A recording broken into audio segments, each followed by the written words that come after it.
Welcome back to burning issue.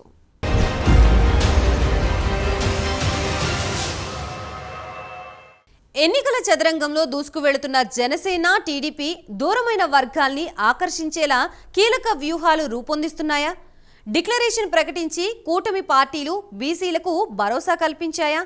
బీసీలకు సంక్షేమ పథకాలు ఇస్తున్నామంటున్న వైసీపీ ఈసారి కూడా బీసీలు తమ వెంట ఉన్నారంటోందా? ఇందుకే ఈసారి బీసీల మద్దతు దక్కించుకునేది ఎవరు? జనాభా దామాషా ప్రకారం బీసీలకి టికెట్లు ఇచ్చేదెవరు?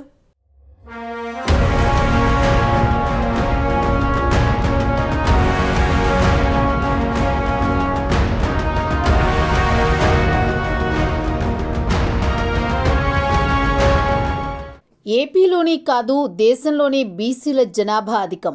దేశంలో అయినా ఏ రాష్ట్రంలో అయినా ఎవరు అధికారంలోకి రావాలన్నా బీసీ ఓటర్లదే కీలక పాత్ర. బీసీలను ఆకట్టుకునేందుకు రాజకీయ పార్టీలు వేయని ఎత్తుగడలు ఉండవు. అయితే బీసీలకు జనాభా దామాషా ప్రకారం సీట్లు దక్కుతున్నాయా అంటే ఎవరి దగ్గర సమాధానం మాత్రం ఉండదు. ఇక ఏపీలో టీడీపీ ఆవిర్భావం నుంచి ఆ పార్టీ వెంటే ఉన్న బీసీలు 2019 ఎన్నికల్లో మాత్రం వైసీపీ వెంట నడిచారు. దీంతో ఆ ఎన్నికల్లో 151 సీట్లతో వైసీపీ అధికారంలోకి వచ్చింది. ఇక ఈ ఎన్నికల్లో మళ్లీ అధికారంలోకి వచ్చేందుకు టీడీపీ, జనసేన కూటమి సరికొత్త వ్యూహాలతో దూసుకుపోతున్నాయి. బీసీలకు అండగా ఉండేది తామే అని, బీసీలను వైసీపీ మోసం చేసిందని ఆరోపిస్తూ తాజాగా బీసీ డిక్లరేషన్ ప్రకటించాయి.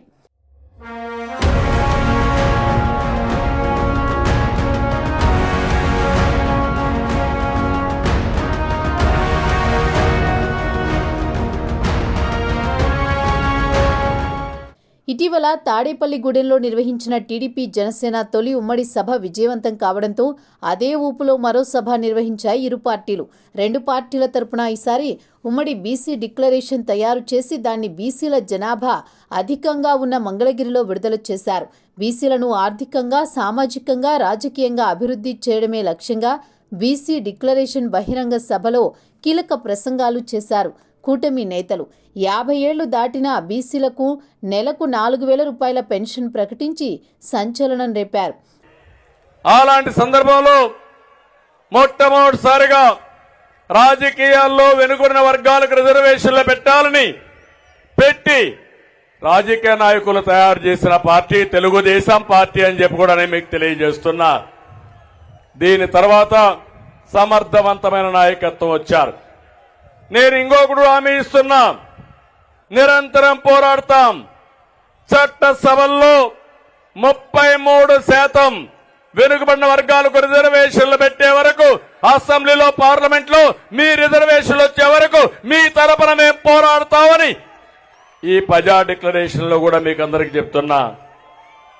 ఇది కాకుండా ఇంకో పక్క చూస్తే ఎవరైతే 153 కులాలున్నాయి, అన్ని కులాలకు మేము స్థానాలు ఇవ్వలేకపోవచ్చు. వీలైనంత వరకు అందరినీ అకామిడేట్ చేయడానికి ప్రయత్నం చేస్తాం. అటు జనసేన, తెలుగుదేశం కూడా ఒకవేళ గెలవాలి, ఈ రాష్ట్రాన్ని కాపాడుకోవాలి, ఒకవేళ ఎవరికైనా మేము రాజకీయంగా ప్రాముఖ్యత ఇవ్వలేకపోతే, స్థానాన్ని కేటాయించలేకపోతే వాళ్ళందరినీ నామినేటెడ్ పోస్టుల్లో పెట్టే బాధ్యత ఎమ్మెల్సీలుగా, ఎంపీలుగా, కార్పొరేషన్ చైర్మన్లుగా వివిధ రంగాల్లో మిమ్మల్ని ప్రోత్సహించే బాధ్యత మాదని మీ అందరికీ హామీ ఇస్తున్నా. వైసీపీ అధికారంలోకి వచ్చాక బీసీల బతుకులను సర్వనాశనం చేసిందని, రాబోయే జనసేన, టీడీపీ కూటమి ప్రభుత్వంలో బీసీలకు ఆర్థిక పరిపుష్టిని కల్పించేలా కృషి చేస్తామన్నారు జనసేనాని పవన్ కళ్యాణ్. బీసీల దగ్గర డబ్బులు ఉండకూడదన్న కక్షతోని జగన్ బీసీ బతుకులను నాశనం చేశారని పవన్ విమర్శించారు. బీసీలంతా ఐక్యమత్యంతో ఉండాలని పవన్ పిలుపునిచ్చారు. బడ్జెట్లో 3వ వంతు బీసీలు కేటాయిస్తామని చెప్పారు, అది పూర్తిగా విస్మరించారు. ఇందాక బీసీ డిక్లరేషన్ చూస్తున్నప్పుడు బీసీ ప్రత్యేక రక్షణ చట్టం చూడగానే నాకు ఒకటే గుర్తొచ్చింది. వైసీపీ పాలన వచ్చినప్పటి నుంచి దాదాపు 23 నుంచి 26 వేల మంది బీసీల పైన కేసులు పెట్టారు.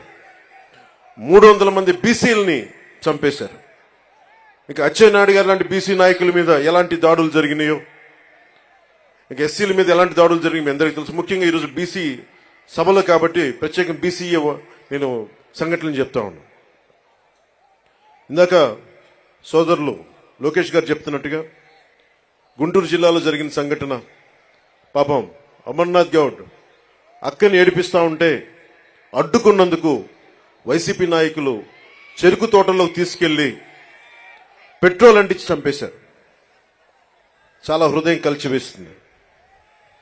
పట్టించుకునేవాళ్ళు లేరు, మాట్లాడేవాళ్ళు లేరు. వైసీపీలో ఉన్న బీసీ నాయకులు కూడా మీరు కూడా ఒకసారి పునరాలోచించుకోవాలి. గుడ్డిగా గనుక వైసీపీ నాయకులు వెనకేసుకొస్తే కులానికి కూడా ద్రోహం చేసిన వాళ్ళు అవుతారు. తొలి నుంచి బీసీలు తెలుగుదేశం పార్టీకి అండగా ఉంటూ వస్తున్నారు. అయితే గత ఎన్నికల్లో బీసీ ఓట్లు పెద్ద మొత్తంలో చీలి వైసీపీ వైపు కదిలారు. దీంతో ఆ ఎన్నికల్లో వైసీపీ విజయం సాధించింది. అయితే బీసీ కార్పొరేషన్ బీసీలకు కేటాయించాల్సిన నిధులను పక్కదారి పట్టించడం లాంటి అనేక చర్యలతో వైసీపీపై బీసీలు రగిలిపోతున్నారు. ఈ తరుణంలో తిరిగి బీసీలను తమ వైపు తిప్పుకునేందుకు చంద్రబాబు వ్యూహాలు రచిస్తున్నారు. అందుకోసం బీసీలకు మేనిఫెస్టోలో సైతం కీలక హామీలను ప్రకటించబోతున్నట్టు సమాచారం.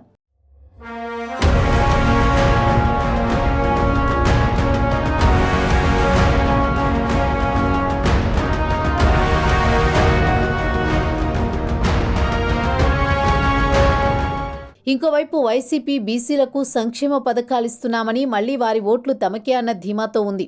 అయితే బీసీలకు 50 ఏళ్లు నిండగానే నెలకు 4,000 రూపాయలు ఇస్తామని టీడీపీ జనసేన కూటమి ప్రకటించడం, స్థానిక సంస్థల్లో 34% బీసీలకు రిజర్వేషన్, శాశ్వత కుల ధృవీకరణ పత్రాలు, బీసీల రక్షణ కోసం ప్రత్యేక చట్టం, ఇలా అనేక అంశాలతో బీసీ డిక్లరేషన్ ప్రకటించారు.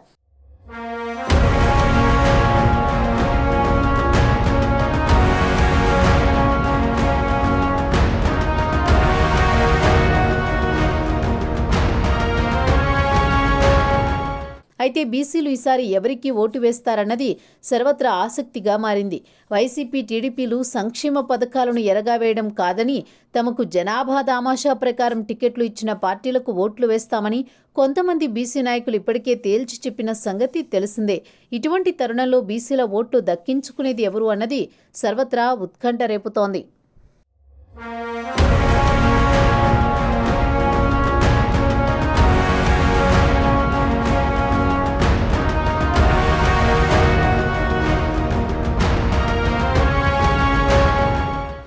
ఇది ఇవాల్టి బర్నింగ్ ఇష్యూ. నమస్తే.